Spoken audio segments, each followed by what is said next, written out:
Before going to Brunei, the first thing I ever heard about the country was, this is where they stone homosexuals. Stone like in stoning someone to death. Followed by, they have Sharia Law. And they're a super strictly religious country. Everything is expensive, the Sultan is super rich, but the people get nothing out of it. Yet everyone in Borneo told us, you can visit Brunei. It's not that bad. Actually, it is one of the richest countries in the world, and while making up only about 1% of Borneo's total landmass, almost 60% of it are covered with rainforest, and around 40% of that are declared protected areas.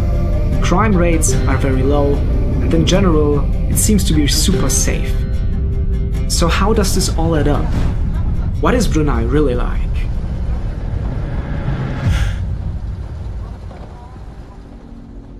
This is a little bit of a story time video. I did not vlog during our time in Brunei because I was not sure if it would work out or if we maybe would run into trouble hearing about how strict the country is and how disturbing the laws seem to be. Yet I want this to be understood as a personal experience, as my personal perspective on the time we spent in the country. And it all started making an impression on us when... You may think now, if you were that skeptic already from the beginning, why did you even go to Brunei?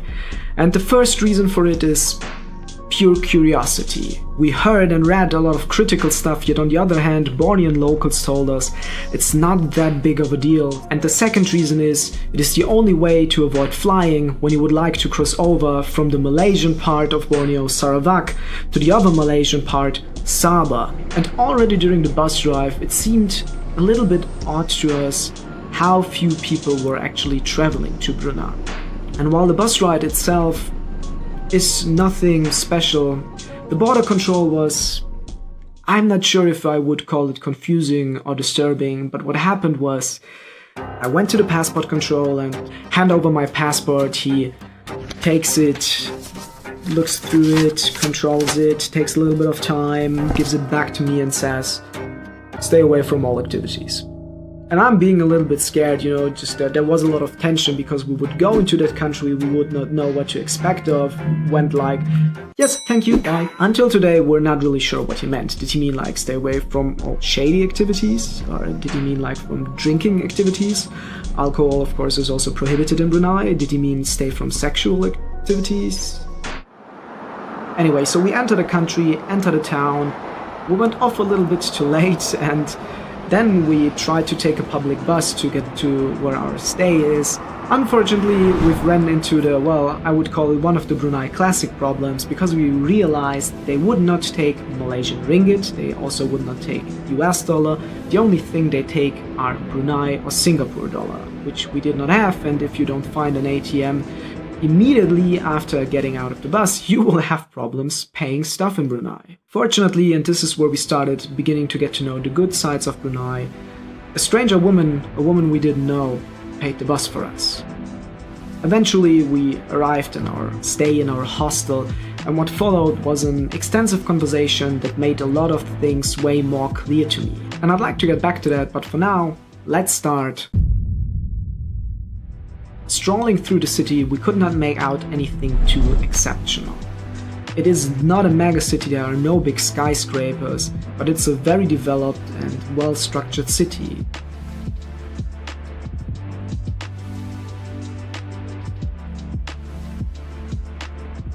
What you definitely can find, on the other hand, are lots of magnificent mosques.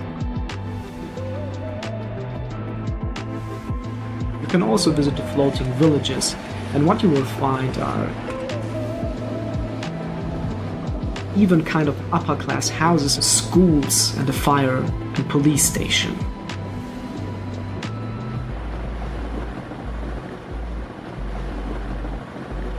After spending half a day in Brunei, and also after that conversation I had in the hostel, I felt good and I felt safe. Until some irritating things started happening, and I maybe started. At some time I put my phone out and I tapped the gallery because I wanted to check a few pictures or videos I took, and I realized that it is full, that there's a ton of... I was wearing very thin pants, and you could actually see on the pictures shapes of buildings, and you could recognize places and see where we were walking, and on the videos you could even hear parts of the conversation me and Kat had. My mind just went like, is that really happening? Are they watching us? On the other hand, I did know that if I get sweaty and you have this foil on your phone, it's sometimes just... After seeing the footage so far, you may want to ask, okay, but where are the people? Where are actually all the citizens? Most of what you showed us until now are empty streets. During the time we traveled the country, that's how restaurants looked. And there's a reason for that. It's called Ramadan. Ramadan is a Muslim fasting season where people fast from sunrise to sunset. Fasting includes all kind of foods, all kind of beverages, even water. But what many people do not know is that it does not apply to everyone the same. Say for children, for elderly, or for sick people, there is something like breaking the fast if you would actually endanger yourself or your health. Anyway, when I say it applied also for us, that only meant that we were not allowed to eat or drink publicly, but we were absolutely fine buying food, taking it away, and having it privately. Knowing that, it is actually quite easy to find the people if you know where you can find cost-worthy food in Brunei.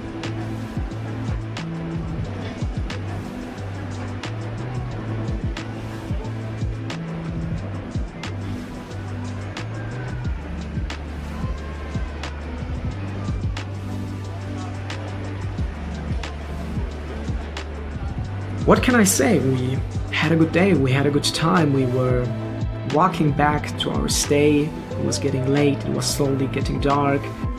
We were walking through a residential area where I suddenly heard my mind, my heart were racing, and I was looking around and people were running around, and I was realizing these people were children, and then a bigger figure stepped out of the shadows and I realized this bigger figure as their dad, and also realized that they were just playing football.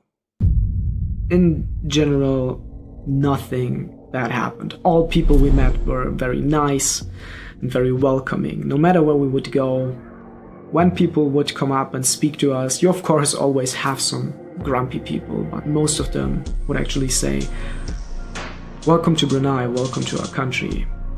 And like I said, I don't know what I was expecting. We saw a girl wearing a skirt, not covering, but actually showing her knees.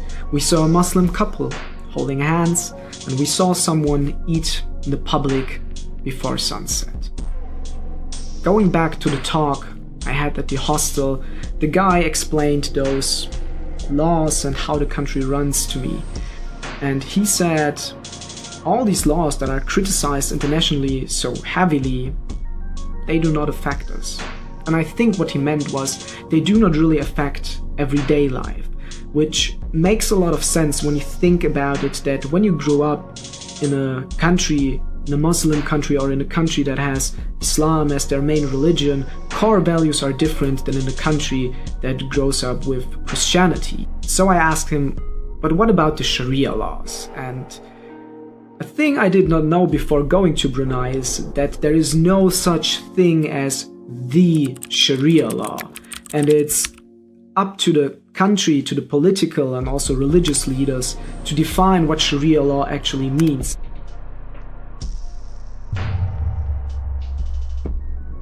Do I agree with them?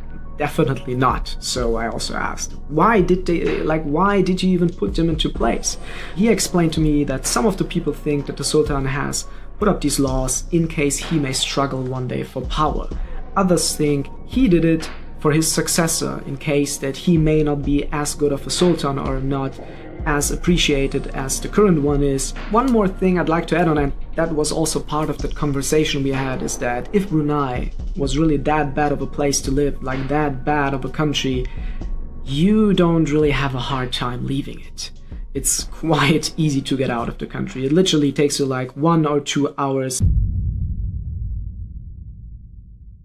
It is the night we're about to leave, and I started to hear a morning sound. And it was getting louder and louder, and I thought, well, it's that time again. But then the noise started sounding more like pain than pleasure, and I started realizing that there was people talking, indistinct chatter, and I just woke up. I was confused, so I stood up, went to the door, started listening, and I heard all those voices, but I couldn't understand what they were saying. I couldn't understand the language, and I decided to grab the doorknob, turn it around, opened the door. The man turned around to me saying, "Immigration, it's okay. Immigration, it's okay. Immigration, sir, it's okay. Please go back." And it was a little bit too much at that point. I was scared on the one hand, confused on the other, looking around and seeing a girl sobbing, having a crying fit, just being unable to speak a word. And next to her, sitting a woman that looked like she was comforting her. And I don't know if that was the right call or not, but I slowly closed the door again, not sure what was happening. I tried to get back to sleep, and that sobbing sound continued for a little bit.